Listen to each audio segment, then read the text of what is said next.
Walking alone is one of the most misunderstood experiences in life. Too many people look at solitude as a sign of weakness, as if being without a crowd automatically means being without strength. But the truth is, walking alone is not punishment, it's preparation.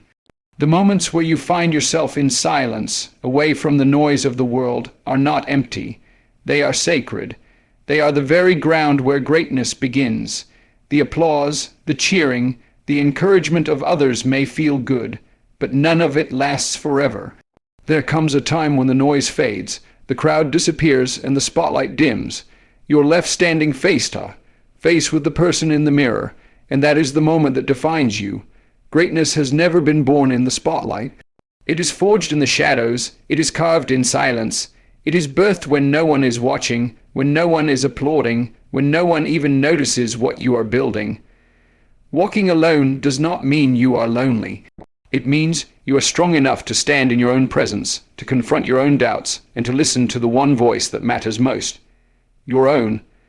That is where transformation begins. There's a difference between loneliness and being alone. Loneliness is being surrounded by people and still feeling invisible. You can be in a room full of laughter, smiles, conversations, and still feel as though you don't exist. That is not solitude, that is noise. That is the crushing weight of opinions, expectations, and judgments pressing down on your spirit, telling you who you should be and how you should live.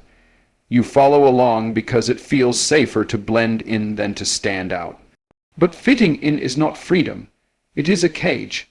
The truth is, you cannot hear your own voice when you are drowning in everyone else's. There is something sacred about solitude. When you step away from the noise, when you turn down the volume of the world and allow yourself to sit in silence, something powerful happens.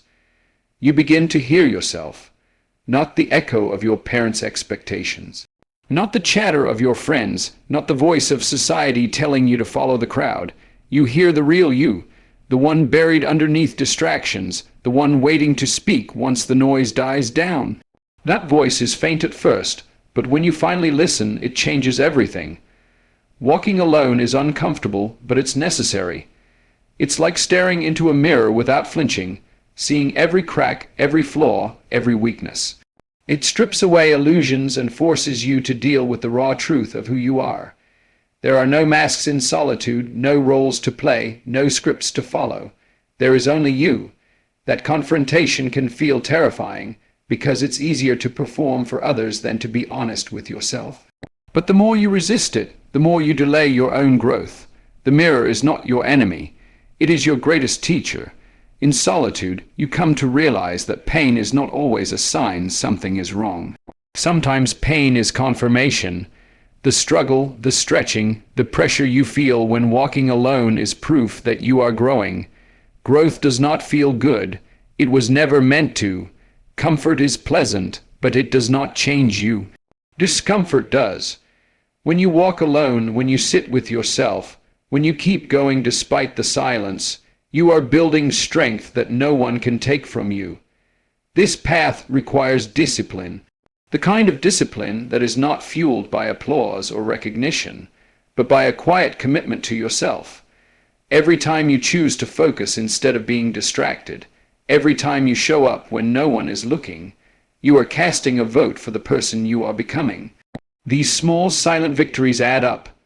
They build a foundation so solid that when the world finally does notice you, you won't have to scramble to prepare. You'll already be ready. Of course, the world will have plenty to say about your walk. People will hand you their opinions dressed as advice. They will project their own fears onto you. They'll tell you what's possible and what isn't, based not on truth, but on their own limitations. And if you are not careful, you will begin to carry those voices inside of you until you can no longer distinguish them from your own. That is why solitude is powerful. It gives you the space to recognize which voice is truly yours. It teaches you that the world's opinions do not define you, that you don't need validation to keep moving, and that the only permission you need to live your life is your own. Walking alone also sharpens originality. When you're constantly surrounded by a crowd, it's easy to slip into conformity. You start to think like the crowd, to act like the crowd, to believe like the crowd. Without even realizing it, You trade in your uniqueness for safety. But originality is the currency of true impact, and it cannot survive in constant noise. Innovation, bold ideas, and fresh visions are born in silence. They are nurtured in solitude. History remembers the trailblazers, the thinkers, the revolutionaries, and every one of them walked alone before the world walked with them. Think of solitude as soil. It may look empty on the surface, but underneath, seeds are taking root. Every moment you spend alone with your thoughts, every time you wrestle with your doubts, every time you push forward without applause, those roots dig deeper. The process is unseen, but the growth is real. And in time, what was once invisible becomes undeniable.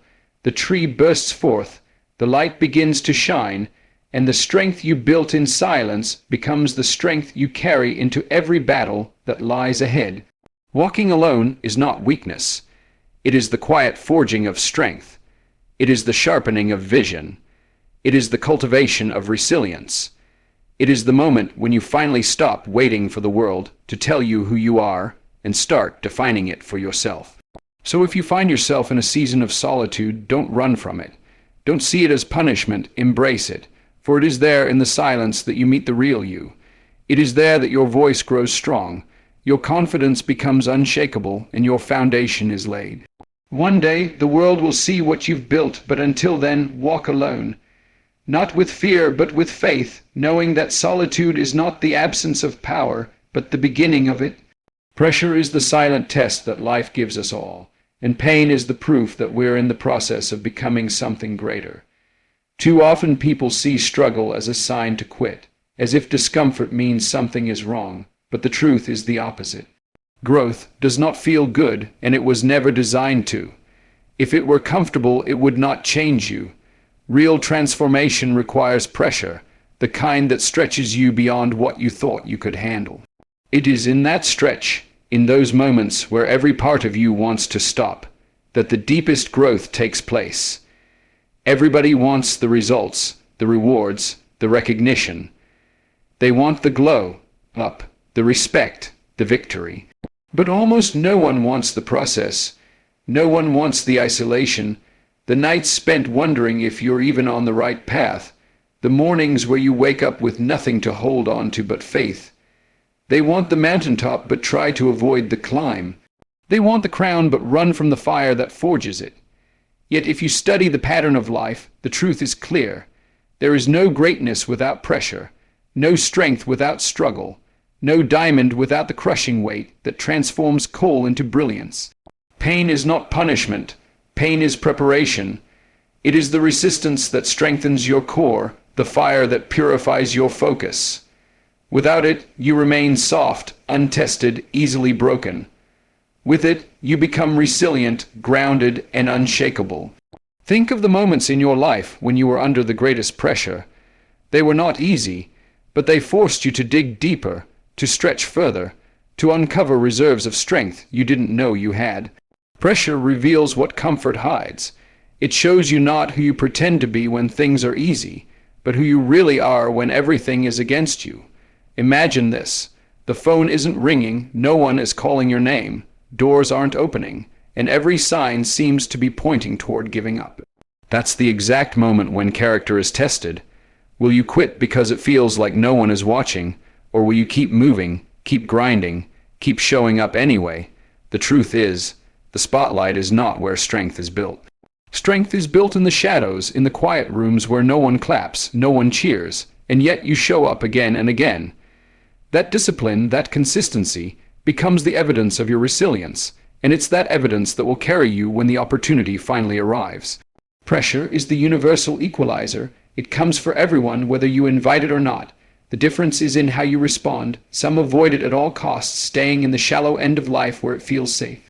They never stretch themselves, never take risks, never face real adversity, and as a result they never know their full strength. Others embrace it. They recognize that the very thing everyone else runs from is the thing that will separate them from the crowd. They lean into the fire instead of running away. They don't see isolation as abandonment, but as training. The rarest and most valuable things in the world are formed under pressure. Coal is common, but diamonds are rare. What separates the two is not where they start, but what they endure. Coal avoids transformation, but the diamond submits to it. The heat, the crushing, the relentless pressure, it's not pleasant, but it produces something brilliant. You are no different. If you want to shine, you must be willing to be pressed, to be tested, to endure the seasons of fire where nothing seems easy and everything feels heavy. That is where the shine is born.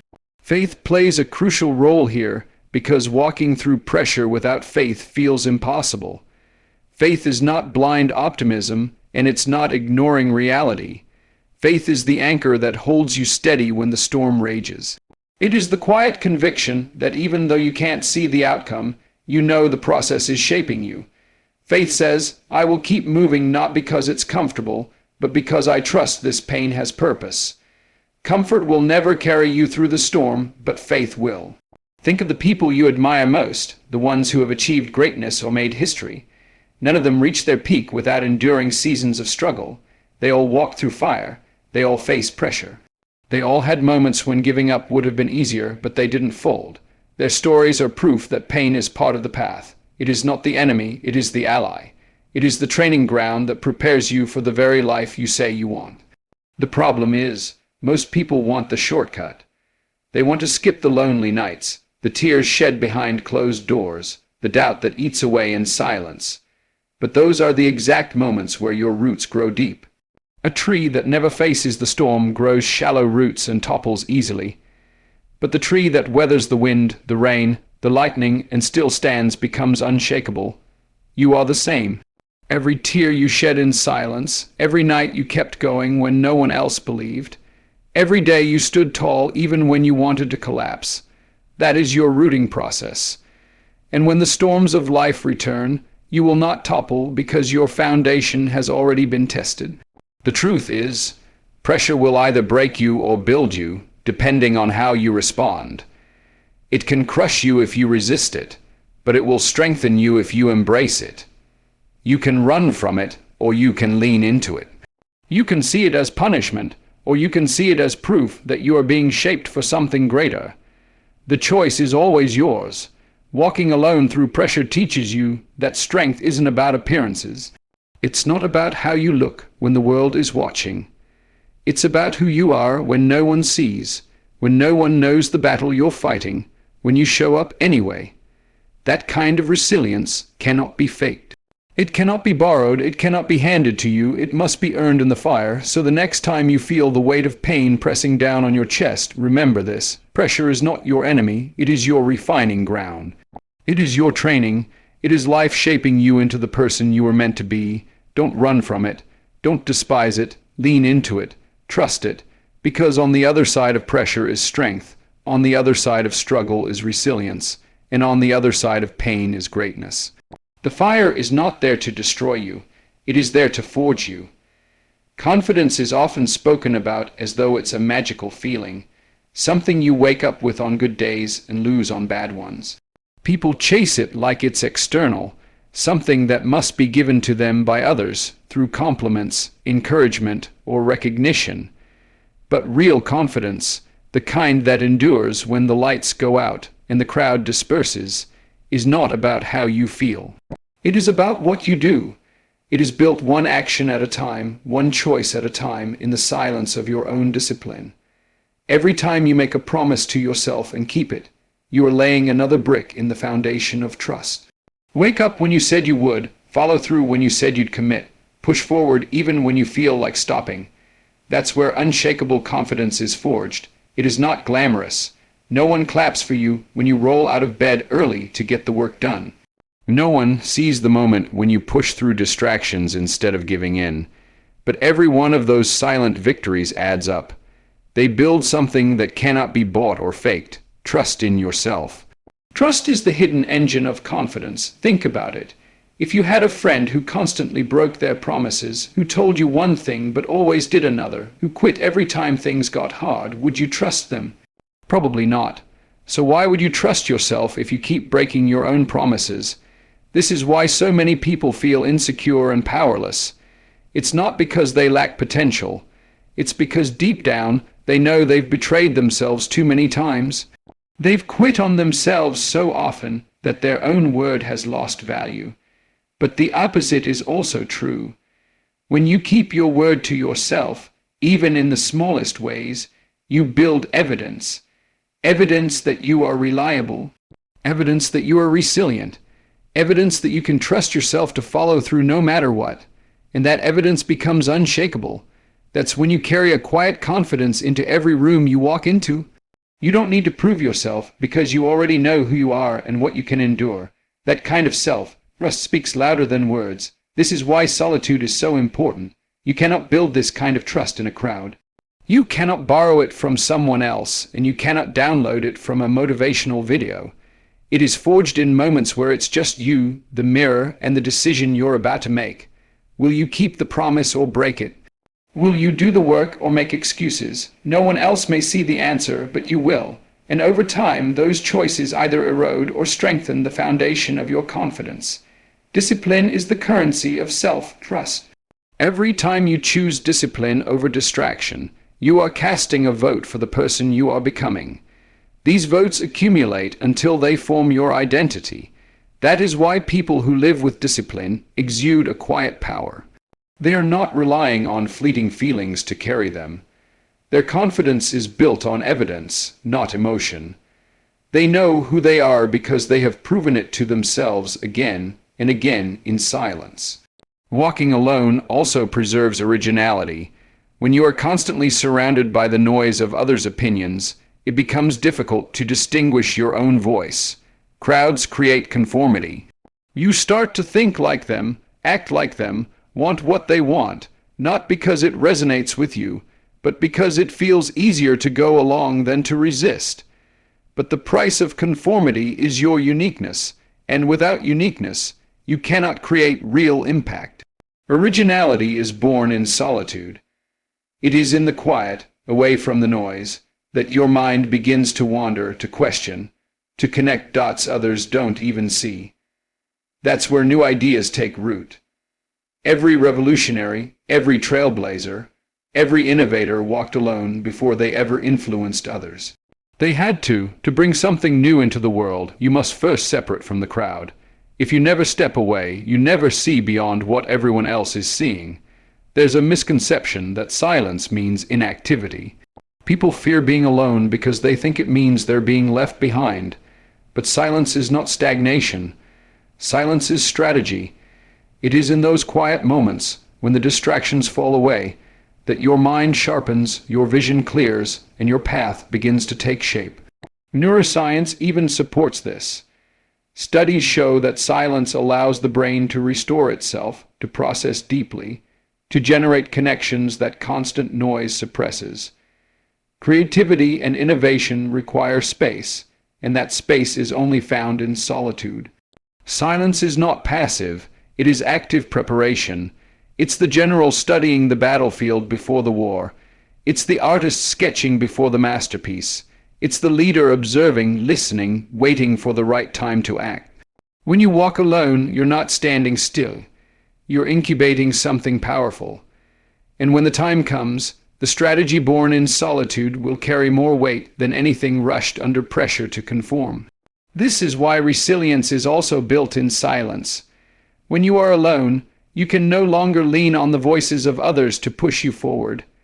You have to become your own motivator, your own accountability, your own source of strength. At first, this feels heavy. It feels like you're carrying too much. But over time, it teaches you something priceless. You don't need perfect conditions to succeed. You don't need constant encouragement. You don't need an audience. You just need to commit and hold yourself to that commitment. And here's the beauty of it. When you build this kind of self-trust, when you discipline yourself through solitude, when you nurture originality and clarity in silence, you become unstoppable. You are no longer swayed by every opinion. You are no longer waiting for someone else to validate your worth. You don't collapse when encouragement disappears because you are no longer depending on it. Your strength is rooted within you, and nothing external can shake it. Confidence built this way doesn't shout. It doesn't need to. It is quiet, steady, and undeniable. It moves with assurance not because it wants to impress, but because it already knows its own strength. That is the kind of confidence that allows you to walk into any room, face any battle, or endure any challenge without folding. And it is only built when you are willing to walk alone. So, when the silence comes, when the crowd fades, when it feels like you're the only one left, don't see it as abandonment. See it as training. See it as the proving ground where the foundation of unshakable confidence is laid. Keep showing up. Keep keeping your word. Keep choosing discipline over distraction. Over time, those choices will become the evidence you carry, and that evidence will become your power. And when the world finally turns its eyes toward you, you won't need to get ready, because you already stayed ready. Walking alone is not the end of the story. It is the beginning. Solitude may feel like exile at first, but it is actually preparation for leadership. Those who endure the lonely seasons with faith, discipline, and resilience eventually discover that they are not being cut off from the world. They are being shaped for it. And when the right people do come, they will not be drawn by the flash of your spotlight, but by the steady fire of your consistency. They will not come to take from you, but to add to you. They will come because they see in you something real, something tested, something they can trust. True allies are not found in convenience. They are forged in respect. When you walk alone long enough, you build an authenticity that filters the crowd. The ones who were there just for what you could give them fall away. The ones who wanted the easy ride drift off. And when the right people finally appear, you will know them immediately. Their presence will not feel like weight, but like fuel. They will not dampen your fire, they will fan it. And together, what you build will be deeper, stronger, and more enduring than anything born from shallow convenience. But you cannot shortcut to that. Walking alone is the test that ensures you are ready for the weight of real partnership and real leadership. It stretches your endurance, refines your faith, and carves your character. It forces you to lead yourself first before you ever think about leading others. You cannot guide anyone through storms if you've never learned to survive storms on your own. You cannot inspire others to believe in their vision if you've never been alone with yours. Solitude is the training ground where leaders are born. Every great story proves this. Legends, innovators, changemakers. Every one of them began their journey with a lonely walk. They all endured seasons where no one understood them, no one supported them, and no one believed in them. But through those walks, they built something within that could not be shaken. And because of that, when the right people finally joined them, the foundation was already solid. They weren't desperate for validation, so they could lead with clarity. They weren't swayed by every opinion, so they could stay true to their vision. And they weren't weak from isolation, because they had already learned how to be strong on their own. This is why the season of walking alone is not wasted time. It is sacred preparation. It is where vision becomes sharp, where character becomes unshakable, where faith becomes real. It is also where originality thrives. When you are constantly in the crowd, you inevitably begin to think like the crowd, speak like the crowd, and move like the crowd. The sharp edge of your uniqueness gets dulled by conformity. But in solitude, away from the noise, you are free to question, to create, to challenge the norms. That is where originality is born, and originality is the spark that changes the world. History remembers those who dared to stand apart. Galileo dared to challenge accepted science and looked at the stars differently than anyone else. Mandela endured 27 years of isolation and walked out not bitter, but stronger, prepared to lead a nation toward reconciliation. These stories echo across generations because they prove that solitude is not weakness, it is the crucible of greatness. It is in that fire that vision, courage, and wisdom are forged. When you embrace solitude, you discover that the silence is not empty. It is full, full of clarity, full of strategy, full of strength waiting to rise. It is not inactivity, it is incubation. Just as a seed grows unseen beneath the soil before breaking the surface, so too does your vision grow in the unseen places of your struggle. And when the time is right, it will emerge undeniable, strong, and ready. Leadership is not about having followers. It is about having the courage to go first, and going first always feels lonely at the beginning. It means stepping into places others are afraid to tread. It means making decisions others will not understand. It means carrying weight that others are not willing to bear. But once you've proven that you can walk alone with strength, others will follow not because you ask them to, but because your example gives them the courage to walk their own path. That is the true power of solitude. It prepares you to lead. When you have endured loneliness, you become the kind of leader who understands the weight of others' loneliness. When you have fought battles in silence, you become the kind of leader who can guide others through theirs. When you have kept walking with nothing but faith, you become the kind of leader who inspires others to believe in their own unseen future. Solitude doesn't just prepare you for personal victory. It prepares you to multiply that victory by carrying others with you. The road will never be easy. In fact, the hardest roads are often the ones that lead to the highest places, but that is the beauty of it. The fire you walk through alone is the same fire that gives you the authority to lead others through theirs. The tears you cried in silence become the empathy that allows you to understand others when they are breaking. The battles you fought behind closed doors become the credibility that allows others to trust your guidance. Nothing is wasted. Every lonely step is a seed planted for the leader you are becoming. And when you arrive at that place where others finally join you, it will be different. It won't be shallow or built on convenience. It will be rooted in respect, trust, and shared vision. These are the relationships that last. These are the partnerships that move mountains. The right people will come, and when they do, they won't just come to watch you. They will come to build with you. Not passengers, but partners. Not spectators, but warriors by your side. So if you are walking alone right now, do not despair. Do not mistake solitude for failure. This is not the end. This is the season that shapes you into the person you need to be. Every step you take is a step toward your future. Every tear is watering the roots of your resilience. Every lonely night is sharpening the edge of your vision.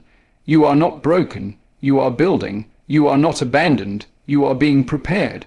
And when the day comes that you emerge from this season, you will not come out weak. You will come out strong, tested, unshakable. You will not just walk, you will lead, and your journey will not just be your own victory.